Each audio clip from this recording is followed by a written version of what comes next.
Herkese merhaba, yeni videoma hoş geldiniz. Bugün sizlere soğuk algınlığına iyi gelen bir tarif vermek istiyorum.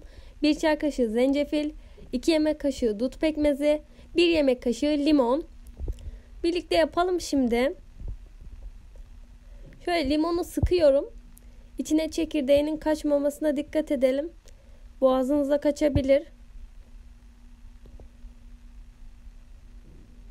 Evet, şimdi limonumu pekmezin içerisine aldım.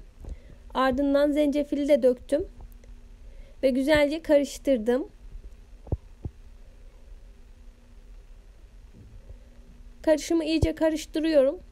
Ben bunu kızım için hazırladım. Kızım şu an 11 aylık. Bebeklere 8. aydan sonra zencefil azar azar verilebilir.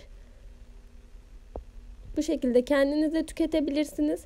Soğuk algınlığına iyi gelen bir tarif.